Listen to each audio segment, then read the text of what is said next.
This video is about angle measure and arc length. As always, begin by reading through the textbook and taking careful notes, but then also consider the following highlights. We'll begin with angle notation. If we have a diagram with point O, and then somewhere to the right of point O we label point A, and then we extend a ray starting at point O, going through point A, which the way I have this one drawn is not quite horizontal, but maybe a little bit lower than horizontal, extending to the right side. A ray is an object that starts at a point, but then extends forever in a direction. So we have that ray drawn from point O through point A. And then I'm going to call that the initial side.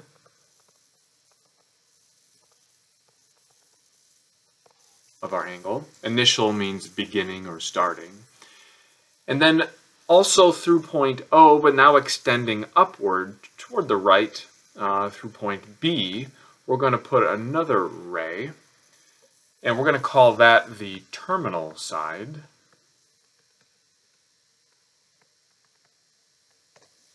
So initial means beginning, terminal means ending.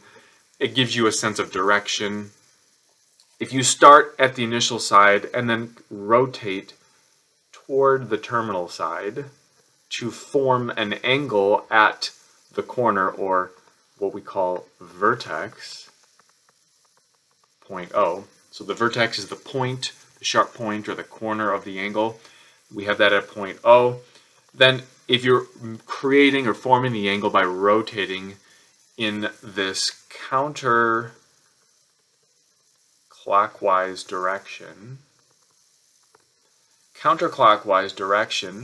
then just like we saw with the unit circle and the special fractions, things of that nature we've done already, then a counterclockwise direction is a positive angle. The angle is just the measure of this opening that we've created at the vertex here. Now let's also discuss a negative angle, and so moving a little bit over to the right, we'll still have a point O, and then extending from point O to the right through point A, we'll have a ray, and again, the way I've drawn this one, that this ray isn't quite horizontal, but it's toward the right in that direction. We're going to call that, again, the initial side.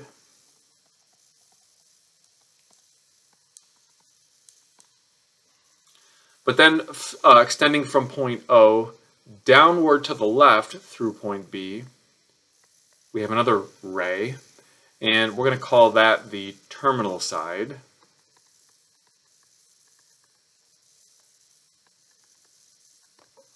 Like we've already labeled in the previous diagram. So we have initial and terminal sides, initial meaning beginning, terminal meaning ending. So in this second diagram, if I extend from the initial side and then kind of rotate toward the terminal side, at vertex O, so we'll label that again, the point of the angle is called the vertex, and that direction now would be clockwise in this second diagram, determined basically from the initial and terminal sides being labeled, and then the direction of rotation also being labeled. So we have clockwise, which will create a negative angle. All right, so those are just some notations that we have to be familiar with if we're going to be discussing and using and drawing angles. It is consistent with what we've already done with the unit circle, so that should help us. Next, let's talk about angle measure. And to do so, we'll use the following. Angles can be measured in what are called radians,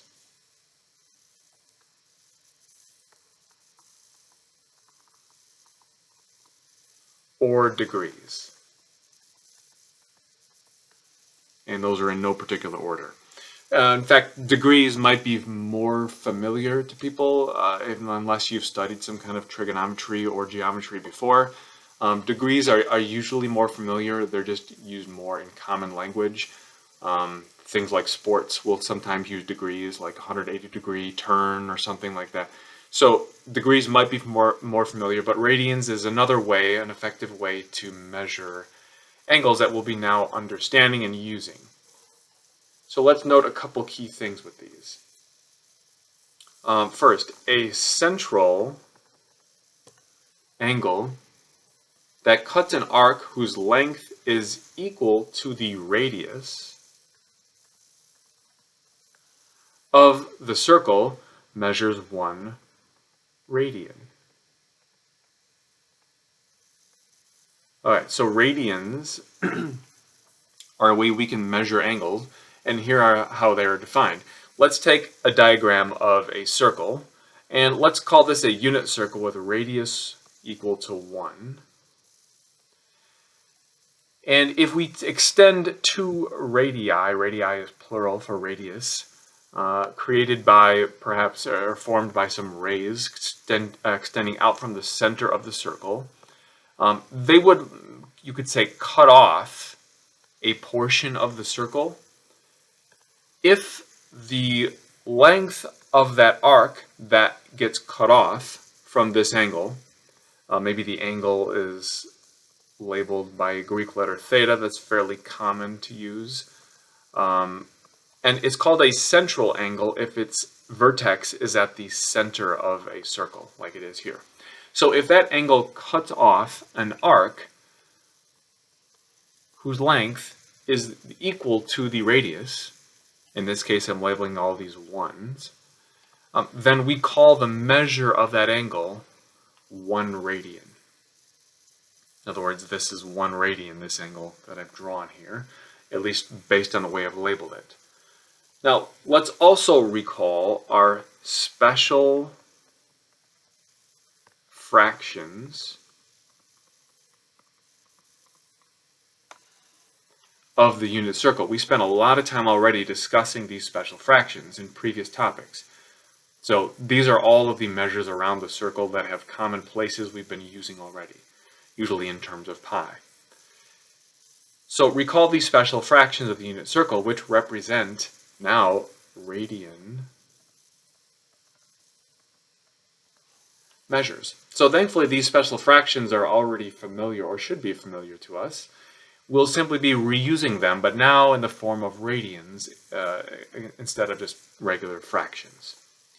Now by convention, that is, 1 full circle measures 360 degrees, which implies the following relationships. Okay, so we've already seen the unit circle written with our special fractions around it. We maybe have spent less time using the degrees around it, but if you can measure angles in radians or degrees, we want to be familiar with both. So to convert degrees into radians, we simply multiply by pi over 180 degrees. So if you're starting with degrees and you're going into radians, then you multiply that degree measure by this ratio, pi over 180, and it will result in the number of radians that's equal to that degree measure. And one way to remember this is that the ending unit is always on top of the fraction that you're multiplying by.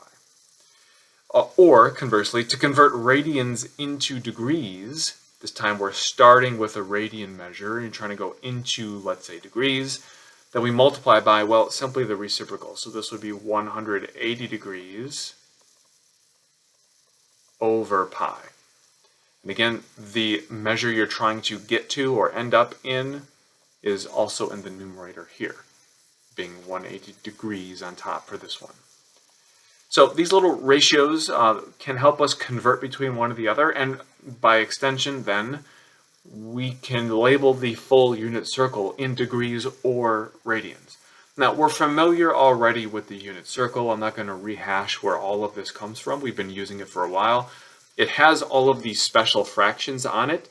Notice our pi over 6, pi over 4, pi over 3. These are just fractions of the full circle, right? Pi over 2, and so on, going all the way around. Those fractions are still in play. They still have, of course, the terminal point that we've been using around where these arcs would stop going around the unit circle. Those are still there and applicable, But now, instead of only having the special fractions, such as pi over 6, pi over 4, pi over 3, and so on, those can be understood as radian measures, but then also converted to degrees.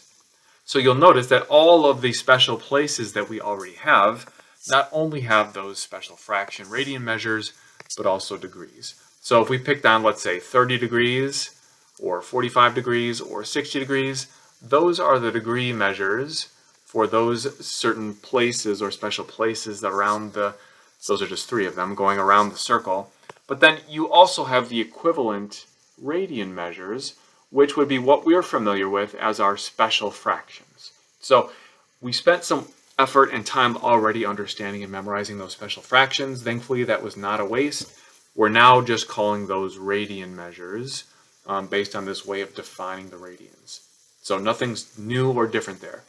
Except now we could also convert any of those into degrees, which I have labeled on a diagram here for you, but you could convert any special fraction radian measure into degrees simply by multiplying by 180 over pi, as just discussed. So put that all together and you get a pretty crowded but useful unit circle with the special fractions on it as the radian measures, the degree measures marking all those places as well, and then even the terminal points around the outside. Next, let's talk about arc length. And by extension, that is, by extending what we know of the unit circle already, if we know a central angle's measure in radians, we can find the length of the arc it cuts out of the circle by computing the fraction of the circumference that matches the fraction of the angle out of the full circle. Now that's a lot of words, but if you read it slowly it might actually help. Or perhaps you might like the formulaic version of it better. So here's how this will work. We're going to use the lowercase s, letter S, English letter S, for arc length. That's just conventionally what's used in many cases. So arc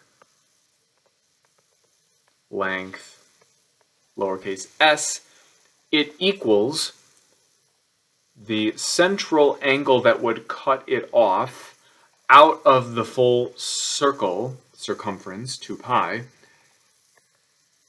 times the circumference. So let's put this together. If you multiply those, knowing that circumference is really 2 pi r, so let's label this so we keep this in mind. Circumference is really just 2 pi r. That's our circumference formula for any circle. If that's the case and we multiply by theta over 2 pi, then notice what happens. The 2 pi's cancel in the numerator and denominator, leaving us only with r times theta. So what's the short story of that long formula? Simply this. The beginning s and the ending r theta are equal. So we'll say s equals r theta, s being arc length. If we multiply the radius times the radian measure of the central angle creating the arc, we get the arc length. It's that simple with that formula. So of course it helps to see this written out with some examples, which we will do. Memorizing a formula is helpful, but seeing it used I think even helps memorize it and then understand it even better. So let's try a couple examples related to what we've seen already. The first one says, find the degree measure of the angle with radian measure negative 2 pi over 15. Alright, so notice we're trying to find the degree measure and we're given the radian measure. So all we have to understand is which direction we're going, right? If we're starting in the radian and we're going to a degree, then we want to use the corresponding ratio to multiply by that ends with the degree in the numerator. So if we start with 180 degrees over pi, which comes directly from what we said above, right here, 180 degrees over pi. Then we can use that to multiply by this radian measure given, which is negative 2 pi over 15. And it will end us up in degrees, which remember that's the measure given in the numerator of this ratio. All right, so if we multiply these together, let's see what happens. Notice that the pi's will cancel. So we have pi in the numerator and a pi in the denominator. Those will just cancel out. And when they do, it's a matter of just simplifying these fractions. So let's do that. If we multiply across the top, you can either reduce the 180 with the 15 now, or you could multiply by 180 by 2 first. It doesn't matter which order you do. If I multiply across the top, 180 times 2 would be 360. And of course, that's 360 degrees because the 180 was in degrees, right? So 180 degrees times 2 is 360. Of course, this is a negative 2, so it's negative ultimately. Underneath, we'll still have 15. Now, notice the pi's are gone. They've canceled. So now we're just doing 360 divided by 15, which happens to be 24. But since we're working with degrees, we're going to call this negative 24 degrees. Okay, and then secondly, for number 2, determine whether two angles measuring 155 degrees and 875 degrees are coterminal. All right, so in order to answer this, we should probably define what that means. So let's add in a quick definition here. Coterminal angles, this is in the textbook, I'm just bringing it in here for us. Okay, so coterminal angles are such that if you do the bigger minus the smaller of the angles, and that is a multiple of 2 pi for radians or 360 degrees for degrees, then they're coterminal. Okay, so coterminal angles are such that if you do the bigger one minus the smaller one, and you get a multiple of 2 pi or 360, when you do that subtraction, then those angles are called coterminal, which would mean they stop at the same place if you're drawing them or rotating them. So in this case, we have our bigger and smaller angles given. We'll do 875. So notice these are given in degrees, so that's what we're working with. You could do degrees or radians, of course. 875 minus 155. All we'll do is compute that. Turns out that is 720 degrees. But 720 degrees happens to be a multiple of 360 degrees. How do we know? Well, because you can easily figure out that 2 times 360 degrees equals 720. So since it's a multiple of 360, we would say yes, these are coterminal. All right, so it's just a matter of applying that definition according to those degree or radian measures. All right, let's try another example. This one, number 3, says find the length of an arc of a circle with radius 10 meters that subtends a central angle of 30 degrees. Okay, subtends is kind of a weird word, maybe a new word. It's also understood as like cut off by. That's not an official definition, but I think it's a very visual and useful one. So think about this. You have a circle with radius 10 meters. Well, let's just draw a very simple diagram of a circle. We've got a radius 10 meters, but we're also using an angle in it of 30 degrees. So I'm going to draw approximately a 30-degree angle. A central angle means the vertex of the angle is at the center of the circle, and it's 30 degrees. The point is, if that subtends, then it's cutting off the arc. So, for example, you could look at where this 30-degree angle would maybe chop off a portion of the circle. That's what we're talking about. That's what the subtends word means. And we know that the radius is 10 meters as given, and the angle is 30 degrees. Well, if we're trying to find the length of an arc, then really we need to use radians to do so. So what that means is we're going to convert 30 degrees into radians. So if we say 30 degrees times, remember we have those two ratios defined above, we want to get 2 radians, which means we want to use the one that has radians in the numerator, which would be pi over 180. Again, refer to the previous page above or a couple pages ago. This is our ratio to multiply by to convert 2 radians. And when we do that, let's see, 30 over 180 we would reduce and then leave it in terms of pi. And since 30 over 180 is really just 1/6, we reduce this to be pi over 6. Okay, so that's our theta, if we're using theta to represent the central angle, right? Since we're trying to find the length of an arc, we have a formula for that. We're going to use S equals r theta, where r is the radius and theta is the central angle. Well, now we have everything we need. The radius is 10 meters, so we'll plug that in for r, and the central angle theta in radians is pi over 6. And if we use the radian measure, then we can get the length of the arc directly, even with the units already listed for the radius, which is meters. So we'll say 10 times pi over 6, which would be 10 pi over 6.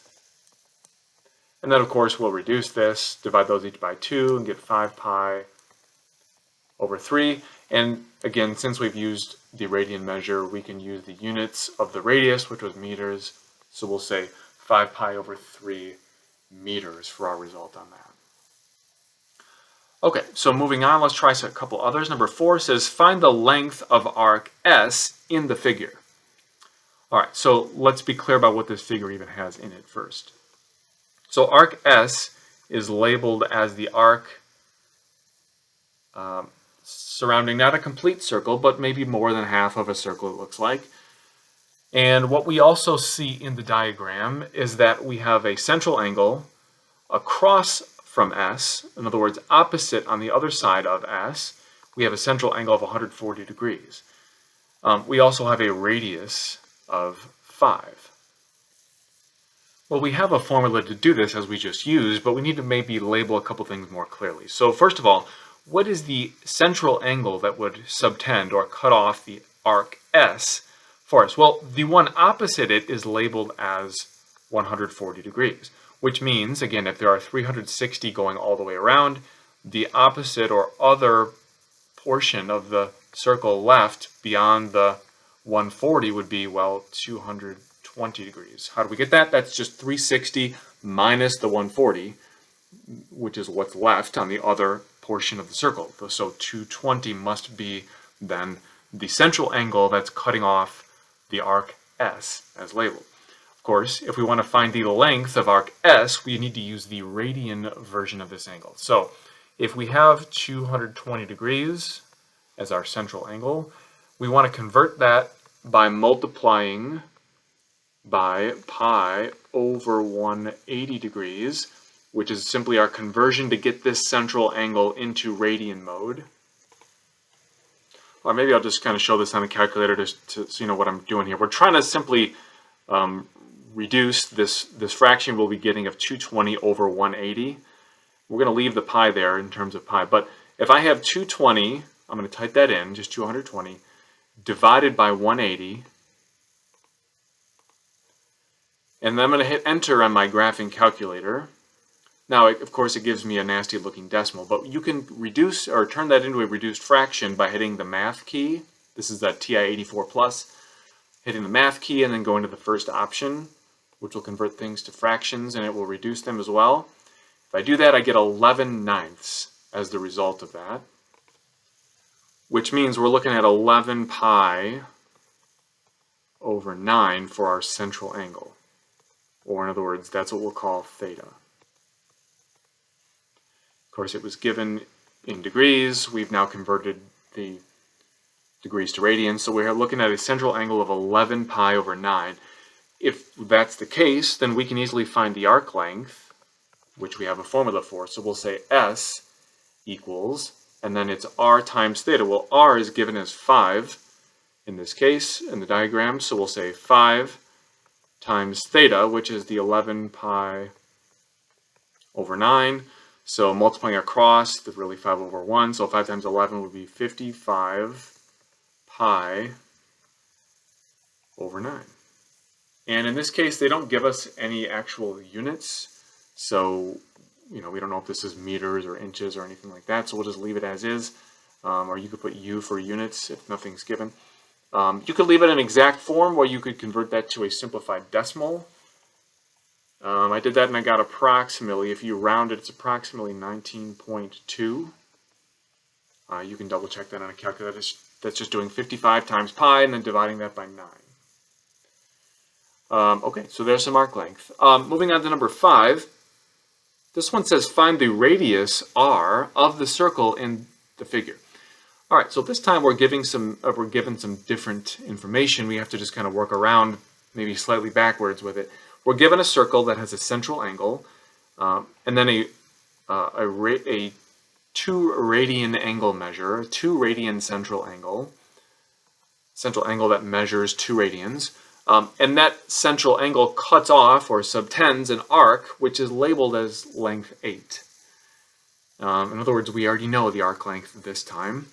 And then the radius is unknown, just labeled as r, and in fact that's what we want to find because that's what we're asked to find.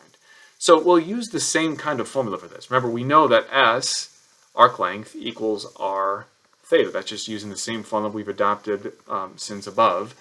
And this time the arc length, s, is given as 8. So we'll plug that in for s. The radius is also unknown, that's the r. And then the central angle is given in radians as 2 radians. RAD is the abbreviation for radians. So there we have it. We just want to solve for r, which we can do by dividing both sides by 2. This is just some good old algebra. The 2's cancel on the right side, and we're left with r on its own equal to 8 over 2, which is, of course, 4. And again, we're not given any units for this one, so we don't know if that's meters or feet or anything. We can call it U for units or just leave it as 4. I think our author does just leave it as 4, many do. So there's our radius for the circle given this, in this case, the arc length and the central angle that makes that arc, but not knowing the radius.